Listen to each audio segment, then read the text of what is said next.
اس وقت جو chief of general staff تھے، فروری میں انہوں نے اپنے گھر میں ایک ملاقات کی جس میں دیگر فوجی افسران بھی شامل تھے، اور اس کے بعد یہ کانسپریسی پکڑی گئی اور مارچ میں یہ تمام لوگ گرفتار ہوئے اور راولپنڈی کانسپریسی کیس چلا، جس کو پہلا باقاعدہ طور پہ کیس کہا جاتا ہے کہ کسی حکومت کا تختہ الٹنے کے حوالے سے، اور میجر جنرل اکبر جو اس وقت چیف آف جنرل سٹاف تھے اور دیگر تقریباً 11 فوجی افسران اس مقدمے میں گرفتار ہوئے۔ یہ والا سلسلہ مارچ میں تھا، اور 1951 میں لیاقت علی خان کو اسیسینیٹ کر دیا جاتا ہے۔ جب میجر جنرل اکبر خان کے گھر پہ سرچ کی گئی ناظرین، تو وہاں سے ایک ڈاکومنٹ نکلا تھا جس میں کہ گورنمنٹ آفیشلز کی ایک بلیک لسٹ تھی، جس کا یہ بعد میں مطلب نکالا گیا، اور رپورٹس بھی اس حوالے سے شائع ہوئیں کہ بلیک لسٹ یہ تھی جن لوگوں کو اسیسینیٹ کیا جانا تھا، اور ایونچولی لیاقت علی خان کو اسیسینیٹ کیا گیا۔ اور جس شخص نے اسیسینیٹ کیا گیا، سید اکبر، جس نے لیاقت علی خان کو گولی ماری، جو فرنٹ رو میں بیٹھا تھا، جو پولیس آفیشلز کے لیے رو تھی، وہاں اسے بٹھایا گیا تھا،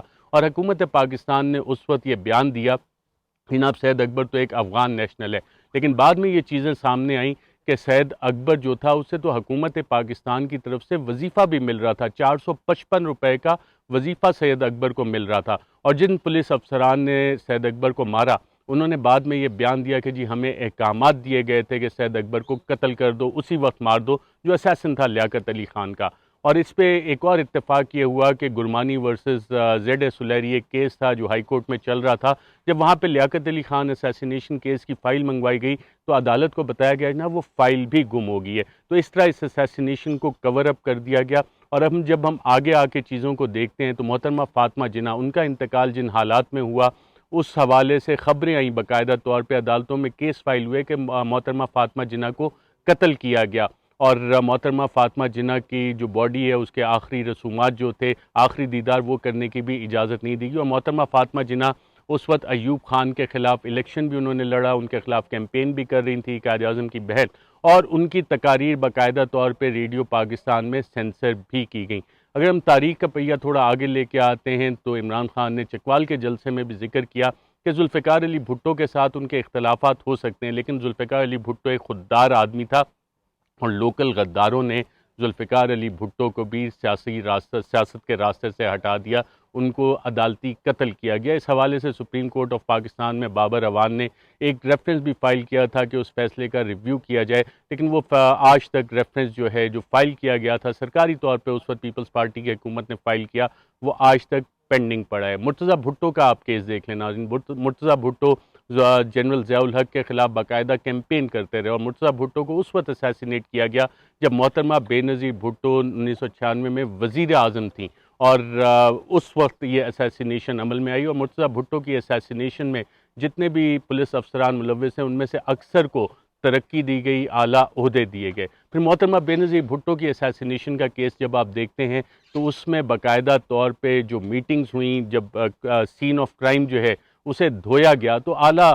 سطح پہ کافی ساری میٹنگز ہوئی تھیں، اور اس کے بعد یہ ایویڈنسز وغیرہ سارے مٹا دیے گئے تھے۔ نہ صرف یہ، محترمہ بے نظیر بھٹو کی اسیسینیشن میں جو لوگ ملوث تھے ان میں سے چند اہم گواہان جو تھے ان کو کچھ کو چیک پوسٹ پہ مار دیا گیا، کچھ کو ویسے قتل کر دیا گیا، اور آج تک وہ قاتل نہیں پکڑے گئے۔ تو لیاقت علی خان سے لے کے اب محترمہ بے نظیر بھٹو تک جب آپ پولیٹیکل اسیسینیشنز کا ناظرین سلسلہ دیکھتے ہیں تو کہیں نہ کہیں آپ کو حکومت میں بیٹھے لوگوں کے ملوث ہونے کا آپ کو ایک باقاعدہ طور پہ ٹریل ملتا ہے، ان اسیسینیشنز کو کور اپ کرنے کا ٹریل ملتا ہے۔ تو خدا نخواستہ جو مذہبی کارڈ استعمال کیا گیا ہے، کیا یہ اسی طرح کے ہے جب سلمان تاثیر کو اسیسینیٹ کیا گیا، مذہبی کارڈ استعمال کیا گیا، اور اس وقت نون لیگ کی پنجاب میں باقاعدہ طور پہ حکومت تھی، اور جو لنکیجز تھے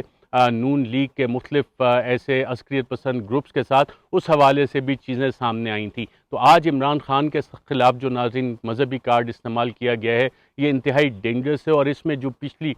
ساری چیزیں آ چکی ہیں کہ جناب عمران خان کھاتا کیا ہے، عمران خان کو پوائزن کرنے کی کوشش، عمران خان کو اسیسینیٹ کرنے کی جو کوششیں ہیں، اس میں یہ ایک ایڈیشن کیا گیا۔ اور اس حوالے سے میں آپ سے یہ معلومات بھی شیئر کر لوں کہ ایک شخص باقاعدہ پکڑا بھی گیا تھا جس نے کوشش کی کہ عمران خان کو اسیسینیٹ کیا جائے۔ تو اب اس میں یہ والا ایلیمنٹ جو ایڈ کیا گیا ہے یہ انتہائی ڈینجرس ہے، اور یہ سب کچھ ہو ناظرین اس لیے رہا ہے کہ عوام عمران خان کے ساتھ کھڑی ہے اور وہ الیکشن کا مطالبہ کر رہے ہیں، لیکن بیک گراؤنڈ میں بہت ساری ڈیلز چل رہی ہیں، اور جو چند ہینڈلر، سہولت کار اور پی ڈی ایم کی حکومت ہے انتہائی پریشان ہیں کہ سیاسی طور پہ مقابلہ نہیں ہو سکتا. جو بیک گراؤنڈ ڈیلز ہوئیں، ڈیلنگ ہوئی، اس حوالے سے آپ کو یاد ہوگا کہ افواج پاکستان کے ترجمان میجر جنرل بابر افتخار، جب تک مجھے ایئر وائز سے فائر نہیں کروایا گیا تھا دباؤ ڈال کے کہ جناب ارشد شریف کو فائر کرے، ارشد شریف ایئر وائی کا حصہ نہیں، تو میجر جنرل بابر افتخار نے ایک ملاقات کنفرم کی تھی میرے اپنے پروگرام میں کہ محمد زبیر کی ملاقات ہوئی تھی chief of the army staff general Qamar Javed Bajwa کے ساتھ، اور اس میں جو مطالبات تھے اس میں مطالبات یہ بھی تھے کہ کیسز ختم کیے جائیں، مریم نواز کو باہر جانے دیا جائے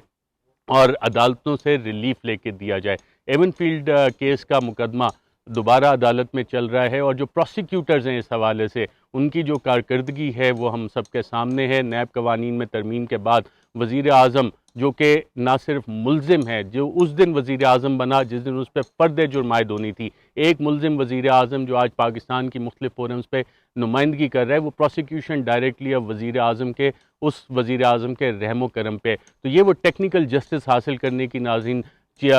چیزیں ہیں جو کہ بیک گراؤنڈ میٹنگ میں ویلنگ ڈیلنگ ہوتی ہے. جو NRO 1 دیا گیا، NRO 2 جو کہ اب تقریباً اپنے مکمل تو ہو گیا ہے، بلیک اینڈ وائٹ میں آ چکا ہے اور اس کی باقی فیزز پہ اب عمل درآمد ہو رہا ہے. اس حوالے سے ناظرین جو چیزیں ڈیولپ ہو رہی ہیں، جو ملزم وزیر اعظم ہے پاکستان کا جس پہ آج بھی منی لانڈرنگ کا کیس ہے، جب امریکہ بھی پہنچے ہیں تو وہاں پہ ان کی جو ملاقات ہوئی اس میں ایک تصویر بہت انٹرسٹنگ آئی. اس تصویر میں جان کیری بیٹھے اور جان کیری کے ساتھ آپ کو وائٹ ماسک میں بیٹھی ہوئی ایک شخصیت نظر آ رہی ہے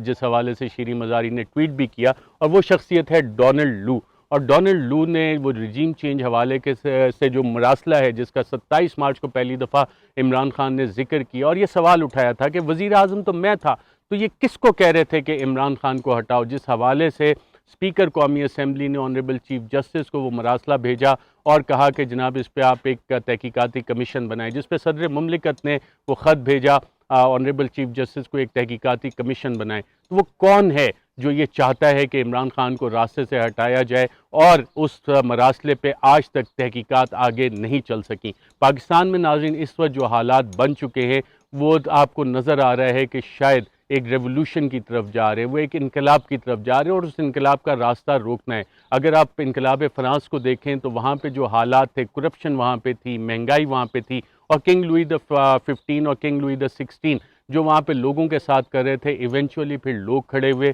اور فرانس میں انقلاب آیا، انقلاب فرانس، اور وہاں کے جو سٹرکچرز تھے وہ تقریباً چینج ہو گئے. عرب سپرنگ کا آپ معاملہ دیکھیں، ٹونیشیا سے جو معاملہ شروع ہوا تھا، لوگ کھڑے ہوئے اور لوگوں نے پھر معاملات اپنے ہاتھ میں لیے. آج پاکستان میں کرپشن ہے، آج پاکستان میں مہنگائی ہے، آج پاکستان میں گورننس کے ایشوز ہیں. ان لوگوں کو ان سب کی کرپشن معاف کر دی گئی ہے اور پاکستانی قوم کے منہ پہ ایک زناٹے دار تماچا مارا گیا ہے کہ کرپشن یہ لوگ کرتے ہیں، لیکن جو ایماندار پاکستانی ہے، محنتی پاکستانی ہے، اسے یہ میسج دیا گیا ہے کہ اقتدار کے راستے صرف کرپشن کے ذریعے سے آتے ہیں. اس پہ ناظرین انشاءاللہ پھر آپ سے تفصیل سے بات کریں گے. آج کے لیے اتنا ہی، اپنا خیال رکھیے گا، اجازت دیجیے، اللہ حافظ. Subscribe to our YouTube channel and don't forget to press the bell icon to get all the latest updates.